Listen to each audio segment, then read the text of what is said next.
अस्सलाम वालेकुम, this is Moeed Pirzada in Washington, United states. इस वक्त यहाँ अमेरिका के ईस्ट कोस्ट में आधी रात का वक्त है, 12 बज रहे हैं।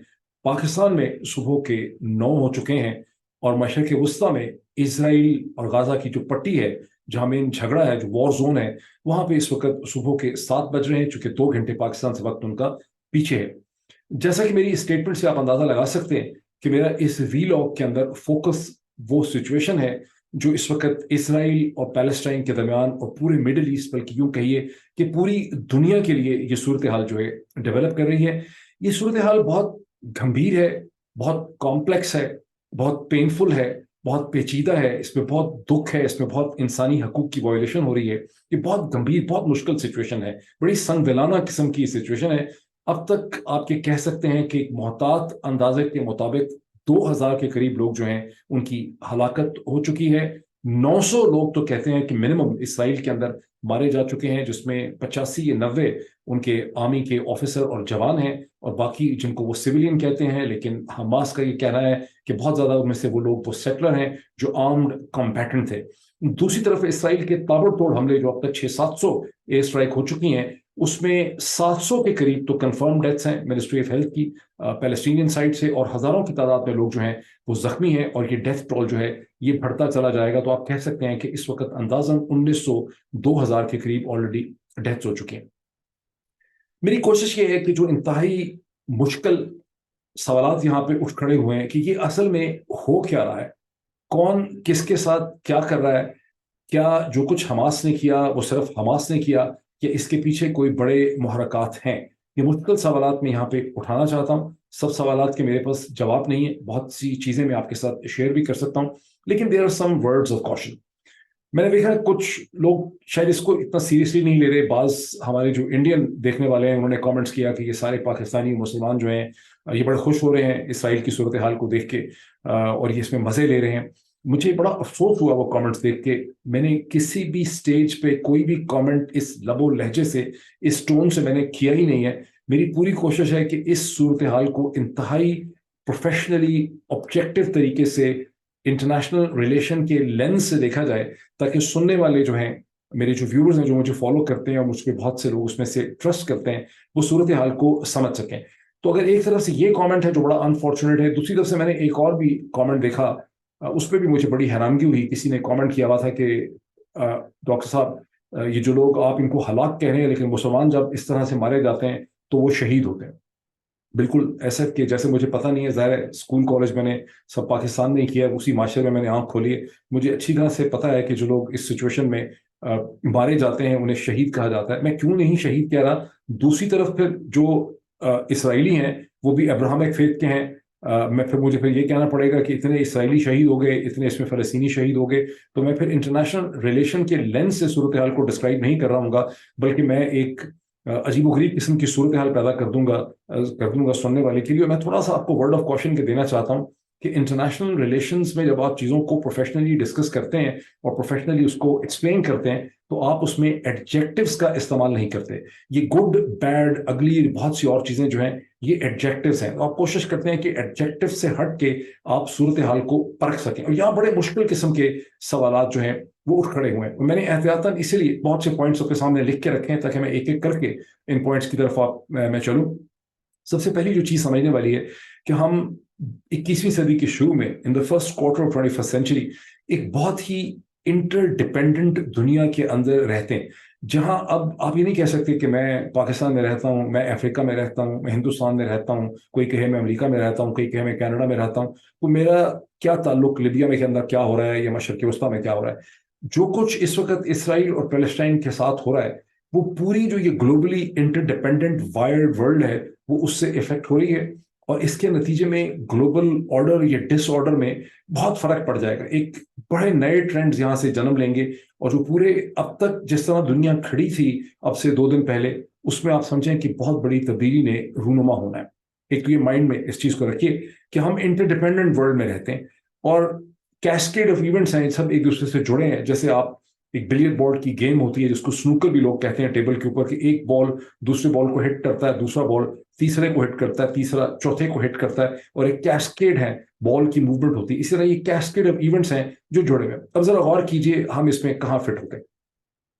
ये एक ऐसे वक्त में हमास का ये हमला इसराइल के अंदर एक ऐसे वक्त में हुआ जब अमेरिका और इसराइल और सऊदी अरब मिलके एक ट्रायंगुलर रिलेशनशिप के जरिए मिडिल ईस्ट के बैलेंस ऑफ पावर को बदलना चाह रहे थे अपने फेवर के अंदर, और तीनों के अपने अपने इंटरेस्ट थे।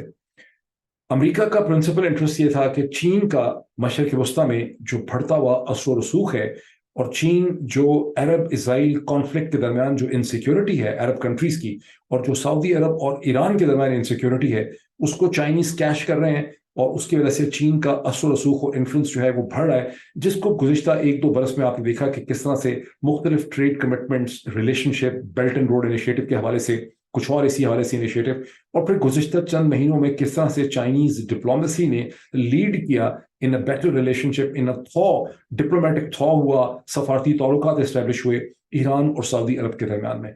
इस पूरी डेवलपमेंट को, चीन के इस बढ़ते हुए असर रसूख को अमेरिकन स्ट्रेटेजिक थिंकिंग ने अपने लिए एक बहुत बड़ा खतरा समझा, जिसमें इसराइल और सऊदी अरब के दरमियान में एक रिलेशनशिप डेवलप करने की जो कोशिशें ट्रंप एडमिनिस्ट्रेशन ने शुरू कर रखी थी, उनमें बहुत तेजी आई, शिद्दत आई, और तकरीबन हर हफ्ते आपके स्टेटमेंट देख रहे थे कि हम इसके करीब आ रहे हैं। इस हद तक करीब आ रहे थे कि सऊदी अरब की 3 प्रिंसिपल डिमांड्स थी अमेरिका से।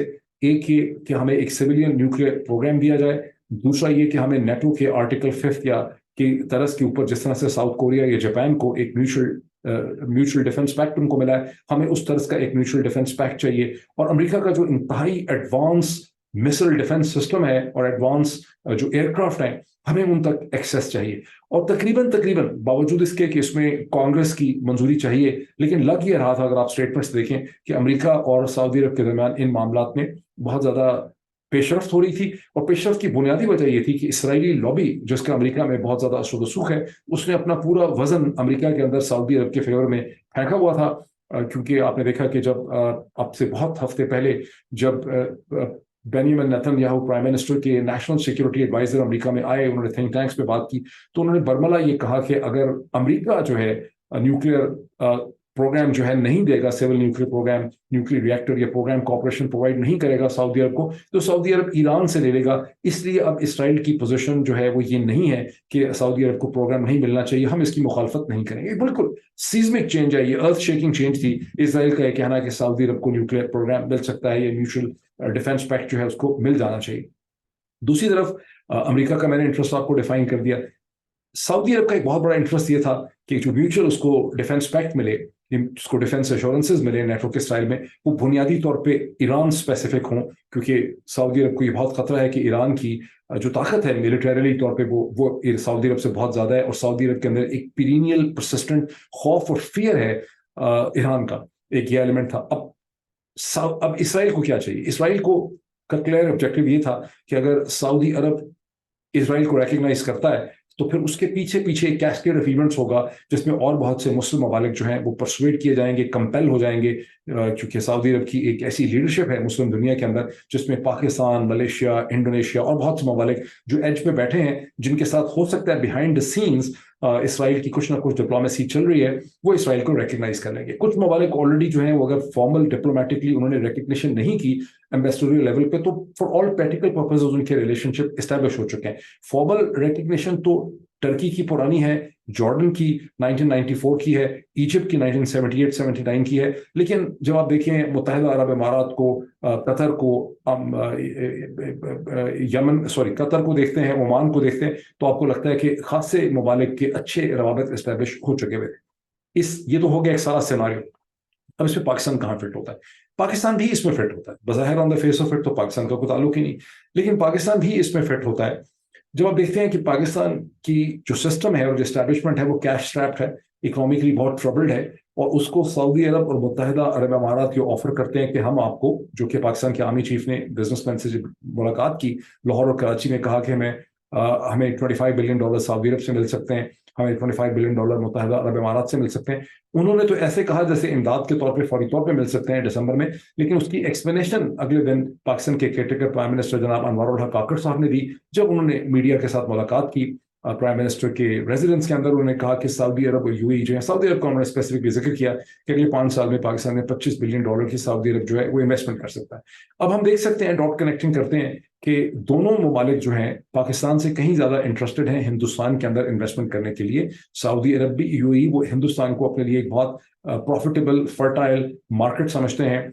दोनों कंट्रीज को ये बहुत ज्यादा परेशानी है कि दुनिया की ऑयल मार्केट्स और एनर्जी मार्केट्स के अंदर, फॉर इंस्टेंस इलेक्ट्रिक व्हीकल्स को देख लें, जो तब्दीली आ रही है उसके नतीजे में जो उनकी ऑयल इकोनॉमीज हैं वो मुतासर होंगी, उनके रेवेन्यूज हिट होंगे, और ये नॉन ऑयल रेवेन्यूज के अंदर बहुत इंटरेस्टेड है।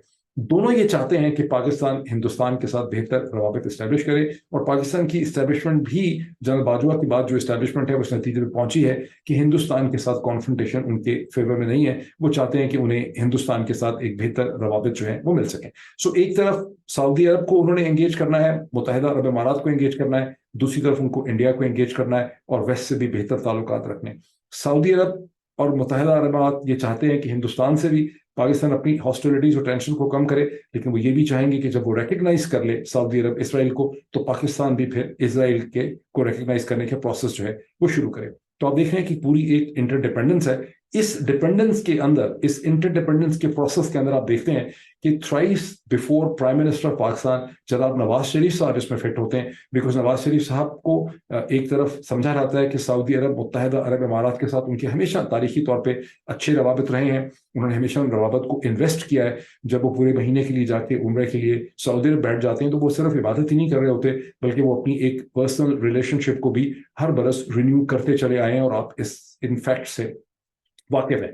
दूसरी तरफ जिस चीज से आप अच्छी तरह से वाकिफ हैं कि नवाज शरीफ साहब ने हिंदुस्तान के साथ भी एक रिलेशनशिप ऑफ ट्रस्ट एस्टैब्लिश करने की बड़ी कोशिश की। हिंदुस्तान की जो मौजूदा लीडरशिप है, खास करके प्राइम मिनिस्टर नरेंद्र मोदी, उनके एडवाइजर्स, वो बहुत नवाज शरीफ साहब को समझते हैं कि नवाज शरीफ साहब जो हैं उनके ऊपर उन्हें ट्रस्ट वो कर सकते हैं, और ये वो सिचुएशन, ये वो ट्रस्ट का लेवल है जो कभी उनका former prime minister Pakistan Imran Khan के ऊपर नहीं था। जैसे ही इमरान खान की हुकूमत आई, न्यू दिल्ली इस्टेब्लिशमेंट ने इमरान खान के साथ हैंडशेक नहीं किया, हालांकि इमरान खान ने 2018 के अंदर बड़ी सिंसियर एफर्ट्स की दिल्ली इस्टेब्लिशमेंट को एंगेज करने के लिए, लेकिन दिल्ली इस्टेब्लिशमेंट ने मुश्किलात में इजाफा किया, इमरान खान क्यों एंगेज नहीं किया, लेकिन नवाज शरीफ पे वो ट्रस्ट करते हैं। तो अब आपके सामने एक पूरा सिनारियो बिल्डअप होता है, एक इंटरडिपेंडेंट ग्लोबल ऑर्डर का, रीजनल एंड ग्लोबल ऑर्डर का, जिसके दरमियान में सडनली आप देखते हैं कि हमास ये हमला करती है सैटरडे मॉर्निंग में इसराइल के अंदर, जिसकी अब मैं इसका थोड़ा सा एनालिसिस आपके सामने लेके आता हूं। अब क्वेश्चन ये है, या हमास ने जो हमला किया ये क्यों किया?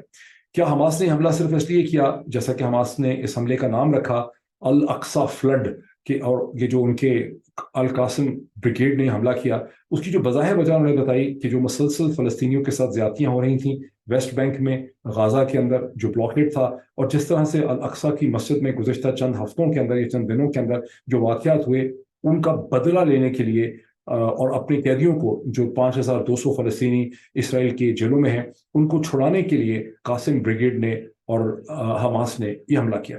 लेकिन जब आप इसको थोड़ा सा देखते हैं, गौर से देखते हैं, तो हमले की जो नोयत है, जितनी इसके अंदर आपको एक स्ट्रेटेजिक नेचर की तैयारी नजर आती है, जितनी इसमें प्रैक्टिस नजर आती है, जो कैपेसिटी इसमें डिस्प्ले की गई है, बाय एयर जाने का, समंदर की साइड से आने का, फेंसेस तोड़ देने का, बकायदा एक मैकेनाइज्ड मोटराइज्ड अटैक करने का, और जिस किस्म की अट्रॉसिटी, जिस किस्म की फेरोसिटी इसके अंदर शो की गई है, और इसके अंदर आपको क्लियरली नजर आता है कि इसके अंदर कई हफ्तों या महीनों की एफर्ट है, और इसका ताल्लुक गुज़श्ता चंद दिनों में होने वाले मस्जिद अक्सा के वाक़यात के साथ नहीं है।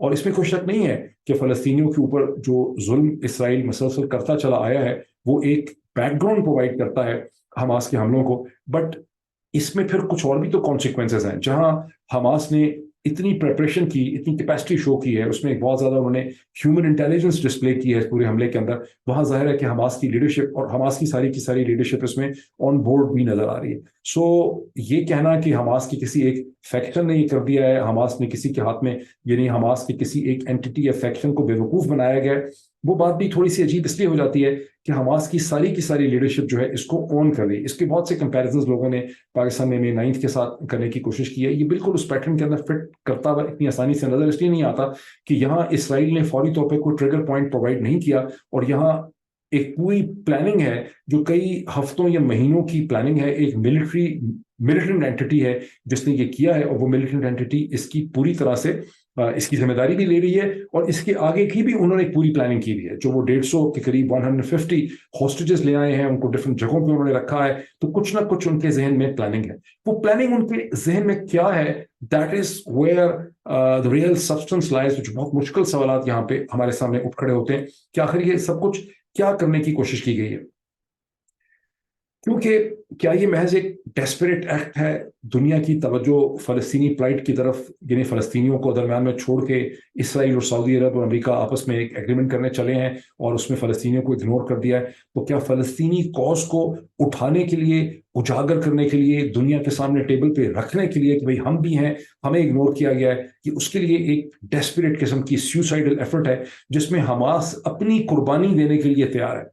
یہ قربانی دینے کا لفظ اس لیے امپورٹنٹ ہے کہ اب اسرائیل جو ہے, جو موڈ اس وقت ڈیولپ کر رہا ہے, اور یہ موڈ ڈیولپ کرنا تھا, یہ کوئی اتنی اس میں حیرانگی کی بات نہیں ہے, جب 900 اسرائیل پراپر میں مارے جائیں اور 3 دن تک اسرائیل کی ڈیفنس اسٹیبلشمنٹ, انٹیلیجنس, حکومت, ان کی اسٹیٹ جو ہے وہ امبیرس ہو, ہیوملیٹ ہو, ان کا پورا پولیٹیکل ماڈل ہل کے رہ جائے, وہاں ایک یونٹی گورنمنٹ بنانے کی بات ہو رہی ہو, تو اسرائیل کی تو پوری ہسٹری ہے کہ اسرائیل نے اس کا ریونج لینا ہے. اور یہ ریونج لینے کی جو اسرائیلی جو ضرورت ہے, یہ بڑی ان کی ریئل ضرورت ہے, اس کی بڑی پولیٹیکل نیڈ ہے. ایک تو اسرائیل کا اپنا انٹرنل پولیٹیکل بیلنس گورنمنٹ کا رہ ہی نہیں سکتا جب تک کہ وہ ایگزیکٹنگ ریونج اور ریٹریبیوشن اس کی نہیں کرتے, اور اسرائیل کے لوگوں کو یہ دکھاتے ہیں کہ ہم نے ہر ایک اسرائیلی کی جگہ 10 فلسطینی مار ڈالے ہیں, حماس کا خاتمہ کر دیا ہے. دوسری طرف یہ ان کی اسٹریٹجک ریکوائرمنٹ ہے, کیونکہ حماس ٹیبل کے اوپر جس قسم کے ٹرمز اینڈ کنڈیشن آفر کر رہے ہیں کہ بھئی ہم جو یرغمال لوگوں کو بنا کے لے گئے ہیں ان کے لیے آپ پریزنرز کو چھوڑیں 150, ان کے پاس یہی ان کے پاس ایک کارڈ ہے,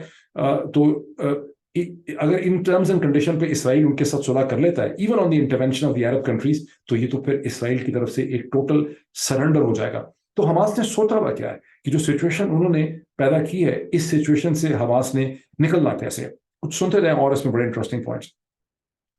دیکھیں, جہاں حماس نے اتنی انٹیلیجنٹ پلاننگ کی ہے اس پورے حملے کی, وہاں حماس کے جو اسٹریٹجک تھنکرز ہیں وہ اس صورتحال کو اگنور تو نہیں کر سکتے کہ ان کی ساری یہ آرگنائزیشن ایمبیڈڈ ہے ایک ایسی آبادی میں جو 20 سے 22 ملین کی آبادی ہے, جو ایک چھوٹی سی ٹیریٹری 140 اسکوائر کلومیٹر کی ٹیریٹری کے اندر یہ پھنسی ہوئی ہے. یہ صرف چھوٹی ٹیریٹری نہیں ہے, یہ ایک ایسی ٹیریٹری ہے جس کے 3 طرف اسرائیل ہے, ایک طرف اس کے 2 طرف اس کے اسرائیل ہے, ایک طرف چھوٹی سی پٹی ہے جہاں رفح کا بارڈر ہے ایجپٹ کے ساتھ, بہت چھوٹی پٹی. اس کے مقابلے میں 2 کمپلیٹ فزیکل سائٹ سے اسرائیل ہے اور ایک طرف سمندر ہے. اسرائیل سمندر کی سائٹ سے بھی اسرائیل بلاکیٹ کرتا ہے, بلاکیٹ کر سکتا ہے.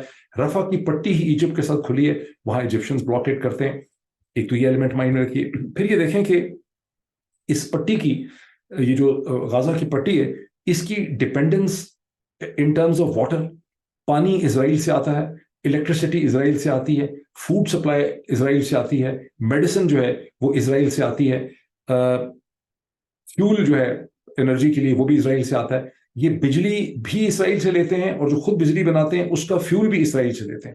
پھر یہ کہ ان کی جو اکنامک حالات میں تھوڑی سی بہتری ہوئی ہے, اس میں یہ ہے کہ اسرائیل نے 2021 کے سیز فائر کے بعد ان کو پرمٹ کیا کہ ورک پرمٹ میں فلسطینی غازہ کی پٹی سے جا کے اسرائیل کے اندر نوکریاں کر رہے ہیں, اور ویسٹ بینک میں بھی ان کو جانے کی پرمیشن دی. سارے علاقے کو اسرائیل کنٹرول کرتا ہے ان اے ویری کرول سسٹم, بہت ہی اپارتھائڈ قسم کا یہ سسٹم. اچھا, اب جب وہ ساری چیز کو کنٹرول کرتا ہے تو ان کی اپنی جتنی بھی پراسپیرٹی اور اکنامک ہے وہ بھی اسرائیل کے اوپر ڈیپینڈ کرتی ہے. اور اس وقت آپ دیکھ رہے ہیں کہ اسرائیل کی منسٹر آف ڈیفینس جو ہیں, انہوں نے جو آج کے دن اعلان کیا, جو پچھلے 24 گھنٹے میں, کہ انہوں نے ان کا کھانا پانی جس کو کہتے ہیں, یعنی لٹرلی جس کو کھانا پانی کہتے ہیں, دانا پانی بند کر دیا ہے. Food supply, fuel supply, water supply, electricity supply, oil supply سب بند کر دیے. ظاہر ہے ورکرز ٹریول نہیں کر سکیں گے, جابز نہیں ہیں جتنی دیر تک بلاکیٹ رہتا ہے, نہ ویسٹ بینک جا سکیں گے, نہ اسے کہتے ہیں اسرائیل میں جاب کے لیے جا سکیں گے, نہ کہیں وہ باہر نکل سکتے ہیں. تو الیکٹریسٹی شٹ ڈاؤن ہو جائے گی, ہاسپٹل شٹ ڈاؤن ہو جائیں گے. یہ پوری صورتحال اسرائیل کے کنٹرول میں ہے. اور اسرائیل رفح کی پٹی کے اوپر بھی جو ایجپٹ کی سائڈ پہ, ابھی تک ایجپٹ نے کچھ کلیئر نہیں ہے کہ ایجپٹ نے اس پٹی کو فوڈ, واٹر, فیول کے لیے بند کیا یا نہیں بند کیا, لیکن اسرائیل کی ایئر فورس جو ہے وہ رفح کا جو پوائنٹ ہے اس پہ بھی وہ بامبنگ کر رہے ہیں. اس کے علاوہ چونکہ اسرائیلیز کو یہ پتہ ہے کہ حماس نے بے تحاشا ٹنلز بنا رکھی ہیں ٹریفک کے لیے, اسمگلنگ کے لیے, اٹیک کرنے کے لیے, تو وہ بنکر بسٹر جو بامز ہوتے ہیں وہ ان کو خاصی اسپیسیفک انفارمیشن ہے, اور وہ جگہ جگہ پہ ڈزنز آف بنکر بسٹر, یا جس کو ڈیپ پینیٹریشن एम्यूनिशंस कहते हैं, वो फेंक रहे हैं और उन टनल्स को डिस्ट्रॉय कर रहे हैं, ताकि हमास ने अगर उन टनल्स को यूज किया, और खतरा ये भी है कि उन टनल्स के अंदर हो सकता है उन्होंने जो इसराइली यरगमाल लेकर आए हैं वो भी उन्होंने टनल्स में रखे हों।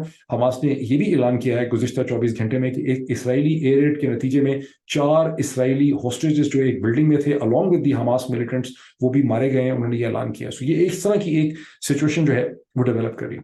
जब आप डिपेंडेंस की बात करते हैं तो ये भी देखिए कि $750 मिलियन हर साल यूरोपियन यूनियन गाजा की जो ये पट्टी है गाजा को देते हैं, और उसके बारे में पहले खबर आई थी क्योंकि यूरोपियन कमिश्नर ने कहा कि अब वो एड सस्पेंड कर दी जाएगी। अब यूरोपियन यूनियन उसकी वजाहत की कि नहीं, हम सिर्फ उसको रिव्यू कर रहे हैं, लेकिन हम उसे सस्पेंड नहीं करेंगे, हम सिर्फ देख रहे हैं कि उसको इस तरह से दिया जाए कि वो मिलिटेंट पर्पसेस के लिए यूज ना हो। लेकिन मैंने एक पिक्चर आपके सामने पेश कर दी है कि गाजा की ये पट्टी और ये सारी पॉपुलेशन कितनी बुरी तरह से इजराइल और इसराइल के एलाइज जो है उनके हाथ में इसका कंट्रोल है, कितनी बुरी तरह से डिपेंडेंट है। अब क्वेश्चन ये है कि हमास ने इस एक्शन के जरिए अचीव क्या किया है। एक चीज तो ठीक है कि उन्होंने पूरा का पूरा जो पैलेस्टीनियन प्लाइट है और पैलेस्टीनियंस जो इग्नोर हो रहे हैं उसको उन्होंने दुनिया के सामने टेबल के ऊपर रख दिया है कि हमारे बगैर इजराइल, सऊदी अरब और अमेरिका के दरमियान कोई नई डील नहीं हो सकती, आप हमें इग्नोर नहीं कर सकते। यह तो उन्होंने अचीव कर लिया, लेकिन इसके अलावा उन्होंने क्या अचीव किया है। क्वेश्चन जो यहाँ पे पैदा हो रहा है कि क्या हमास ने ये सिर्फ अपने लिए और पैलेस्टीनियंस के लिए किया है, या हमास एक पॉन और एक टूल बनी है किसी के हाथ में। लेकिन अगर ये हमास टूल बनी है, ये पॉन बनी है, तो किसके हाथ में पॉन बनी है। अभी तक तो अमेरिका के और इसराइल के जितने सोर्सेस हैं उन्होंने अखबारी नुमाइंदों को, ज़राए ब्लाग को यही कहा है कि किसी किस्म की कोई उन्होंने वेरीफाइबल एविडेंस ऐसी नहीं देखी कि हमास के मौजूदा हमले को ईरान ने कोई टैक्टिकल, स्ट्रेटेजिक, लॉजिस्टिक सपोर्ट जो है प्रोवाइड की हो। वो कहते हैं कि ताहम हम जानते हैं कि ईरान ट्रेडिशनल एलाय है, सपोर्टर है। ये नोन है कि ईरान की लीडरशिप ने गुज़िश्ता 24-48 घंटों में हमास की लीडरशिप के साथ फोन पे बात की है, उनको अपनी सपोर्ट एश्योर की है। लेकिन अमेरिकी और इसराइली सोर्सेस इसकी बात नहीं कर रहे। वो तो ये समझते हैं कि ठीक है, ये एक पॉलिटिकल रेटरिक है, इस किस्म की सपोर्ट तो कहीं से भी हो सकती है। वो तो कहने को सऊदी अरब की क्राउन प्रिंस ने भी कहा है कि हम फलस्तीनियों के साथ खड़े हैं, MBS ने, इसकी बात नहीं हो रही।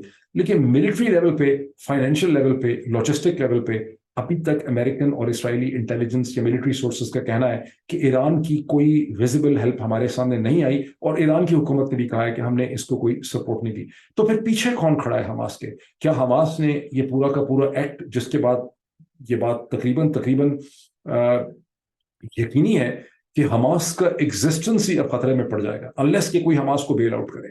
या तो कोई ऐसी ताकत होगी इसके पीछे जिसने इस तरह से खेलना है, जब ये सिचुएशन अनफोल्ड करेगी कि हमास को जिंदा रहने का as an institution, as an organisation हक मिल सकेगा। Otherwise Hamas is done. मतलब फ्रॉम जो यहाँ पे इस वक्त रेटरिक डेवलप कर रहा है, और आहिस्ता आहिस्ता ये डेवलप हो रहा है, उसको डेवलप किया जा रहा है अमेरिका में, क्योंकि यहाँ पर एक अंदरूनी पॉलिटिक्स शुरू हो गई है जिसमें डेमोक्रेट्स और डेमोक्रेटिक प्रेसिडेंट बाइडन जो है उस पर मसलसल हमले हो रहे हैं रिपब्लिकन साइड से। और इसमें वॉल स्ट्रीट जर्नल में जो कॉलम छप रहे हैं बहुत ही तेजोतुन कॉलम है कि इसराइल को बिट्रे कर दिया गया है, बाइडन ने इसराइल को सिक्योर नहीं किया, इसराइल की इनसिक्योरिटी बढ़ा दी है, बाइडन एक कमजोर प्रेसिडेंट है। और यहाँ पे जो आर्गुमेंट है वो कि इस हमले के बाद जो हमास ने किया है, हमास का जो राइट ऑफ एग्जिस्टेंस है as an organisation to sit in the Gaza, वो खत्म हो गया है। और बाकायदा प्लान्स अखबारों में छप रहे हैं, वॉल स्ट्रीट जर्नल में मैंने पढ़े हैं, और वो प्लान ये है कि हमास को यहाँ से खत्म किया जाए, एक्सटर्मिनेट किया जाए, इसकी लीडरशिप को टर्मिनेट कर दें, मार डालें, असैसिनेट करें।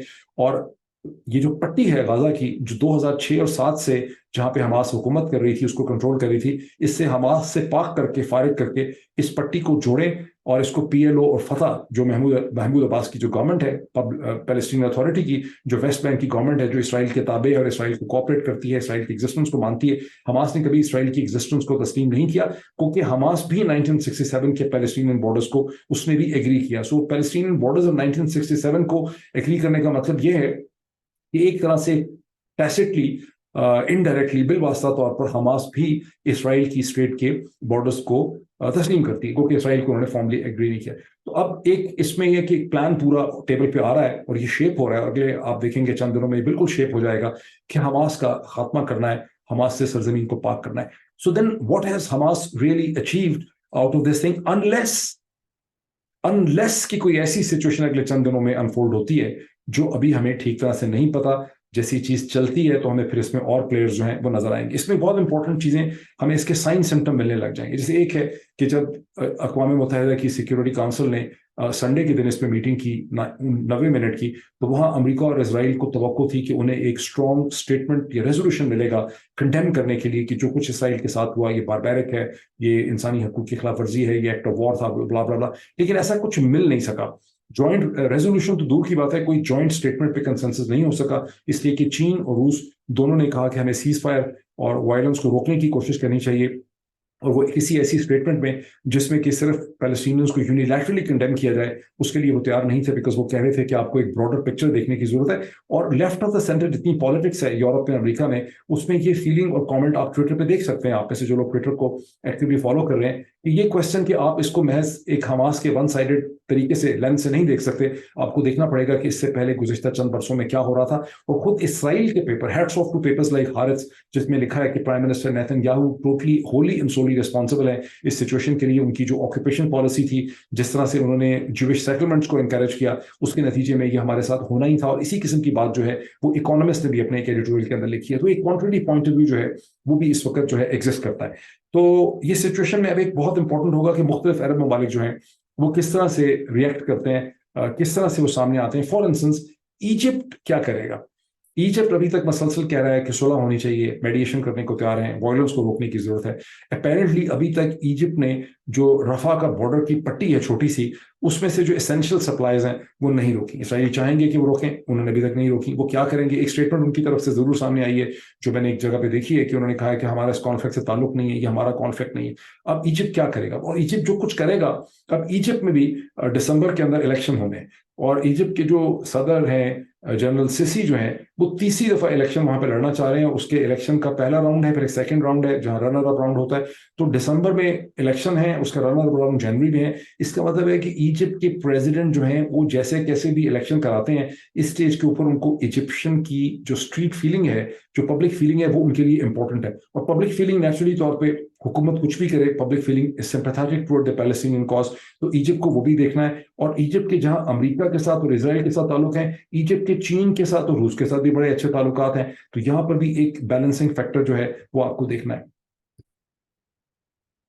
ایک ایڈیشنل کمپلیکسٹی اس میں یہ ہے کہ اسرائیلی سورسز یہ دعویٰ کر رہے ہیں کہ حماس نے جو ویپنز یوز کیے ہیں اس میں سوفیسٹیکیٹڈ لیٹسٹ وہ ویپنز بھی ان کو ملے ہیں مارکنگز میں جو امریکہ نے یوکرین کو دیے تھے. اب کوشچن ہے کہ یا یوکرینین سولجرز نے ان کو بلیک مارکیٹ میں بیچا ہے, یا یہ سیز اینڈ کیپچرڈ ویپن ہیں جو رشینز کے پاس تھے وہ کس طرح سے حماس کے ہاتھ میں پہنچے ہیں. ذرا اندازہ لگائیں کہ بلاکڈ ہوا ہے کہنے کو, لیکن ان کے ہاتھ میں کیسے پہنچے ہیں, یہ بھی ایک انٹرسٹنگ کوشچن. میں کچھ اسکرین شاٹس آپ سے کرنا چاہتا ہوں, بیکاز جس کو ہم کہتے ہیں کہ عین الیقین کہ آنکھوں سے جو دیکھی ہوئی بات ہوتی ہے وہ ریئلی میٹر کرتی ہے. اور یہ نہ ہو کہ آپ کہیں کہ یار ڈاکٹر وہی جو ہے نا چھوڑ کے کہیں سے چلے جاتے ہیں. میں ذرا آپ کو اسکرین شیئرنگ کروں تاکہ کچھ چیزیں میں نے رکھی ہیں آپ کو دکھانے کے لیے, یہ بہت امپورٹنٹ ہے. So let me show you one by one. یہاں پہ آپ دیکھ سکتے ہیں, میں آپ کو 2-3 اس میں دکھاتا ہوں. سب سے پہلے اس کو دیکھیں آپ, let me sorry for this. یہ فارچون کی یہ ہے, بہت امپورٹنٹ پبلیکیشن ہے. اس کا دیکھیں, صرف ہیڈ لائن دیکھتے چلے جائیں. Potentially historic deal to normalize Saudi-Israel relations is off the table after this weekend's 9/11 scale attack, top political analysts says. اگلا دیکھ لیں. This is a Hill, an important publication ہے جو واشنگٹن کے اندر. سعودی عربیہ, قطر, ایران سے Israel has only itself to blame for Hamas attack. یہ بھی head line دیکھ لیں. پھر ایک اور یہ ہیڈ لائن دیکھ لیں, Saudi stands by Palestinians, Crown Prince, Israel Gaza war escalates. یہ بہت امپورٹنٹ پوائنٹ ہے کہ میں آپ کو بہت کنفرم کر کے کہہ سکتا ہوں کہ ایم بی ایس جو ہیں وہ بہت سمپیتھیٹک نہیں رہے پیلسٹینین سے. وہ سمجھتے ہیں کہ اٹس اے پرابلم, وہ اس سے نکلنا چاہتے تھے. ان کے والد صاحب جو تھے کنگ سلمان, انہوں نے ہمیشہ ایمفسائز کیا کہ ہم پیلسٹینینز کو چھوڑ نہیں سکتے. کراؤن پرنس کو انہوں نے امپریس اپون کیا. اور اب جو صورتحال ایسی ڈیولپ کر گئی ہے کہ کراؤن پرنس کے پاس کوئی حل نہیں ہے ماسٹر ایس کے کہ وہ اس چیز کو کریں. اس کے ساتھ اس کو آپ دیکھ لیں, U S continues push for Saudi Israel ties even as the war with Hamas begins.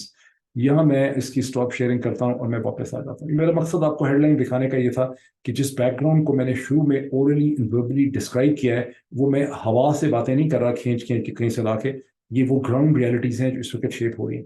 Hamas نے اپنے اس اٹوشس بولڈ یا میڈ ایکشن کے ذریعے جس کی صحیح وجوہات ہمیں ٹھیک طرح سے کلیئر نہیں ہے, ہم اس کو سمجھنے کی کوشش کر رہے ہیں, پورا جو ایک ایمرجنگ مڈل ایسٹ کا ریجنل گلوبل آرڈر تھا اس کو حماس نے ڈسٹرب کر دیا. صرف اپنے لیے کیا ہے, پیلسٹینینز کے لیے کیا ہے, یہ کسی اور بڑی طاقت کے بہاف کے اوپر کیا ہے. یہ سچویشن اگلے چند دنوں میں کلیئر ہوگی. اگر کوئی بڑی طاقت ایسی نہیں ہے جو حماس کو بیل آؤٹ کر سکے گی, اس کو کوئی نیگوشیٹڈ سیٹلمنٹ یہاں پہ دلائے گی, اور نیگوشیٹڈ سیٹلمنٹ بڑی مشکل ہے بیکاز اسرائیل اتنا انجرڈ اور اتنا وونڈڈ ہے کہ وہ کیا پروٹریکٹڈ نیگوسیشن ہوگی جس میں اسرائیل حماس کو زندہ رہنے کا ایز این اینٹی غازہ کے اندر حق دے دے گا. میں نے آپ کو بتا دیا ایک الٹرنیٹ آئیڈیا یہ ہے کہ حماس کا بلڈ باتھ کیا جائے, چن چن کے مارا جائے, اسیسینیشنز کی جائیں, ان کو فورس آؤٹ کیا جائے, جیسے 1980s میں پی ایل او کو بیروت کا جو سیچ کیا تھا اسرائیلی فورسز نے, تو پھر پی ایل او کے فائٹرز 10,000 کو بیروت سے نکل کے پتہ نہیں تنزانیہ یا الجیریا یا کہاں ان کو بھیج دیا گیا تھا, بھارت بیروت سے ان کو نکال دیا گیا تھا. تو some thing like that is on the table. تو حماس نے یہاں اچیو کیا ہے, اور اگلے چند دنوں میں ہمیں پتہ چلے گا کہ حماس اکیلی ہے, اکیلا ہی حماس کی اینٹی کھڑی ہے, یہ حماس کے پیچھے بھی کوئی طاقتیں کھڑی ہیں, یہ ہمیں پتہ چلے گا. اب اس کو ایک آخری پوائنٹ ہے, وہ آخری پوائنٹ یہ ہے کہ آپ دیکھ رہے ہیں کہ اس میں عرب کنٹریز میں قطر از آن ٹیبل. سبھی ممالک جو خطے کے ہیں وہ آپس میں انٹینس ڈائلاگ کر رہے ہیں, بات چیت کر رہے ہیں آپس میں. Saudis are in touch with Egyptians, Egyptians are in touch with Qataris are in touch with Israelis and with the Hamas.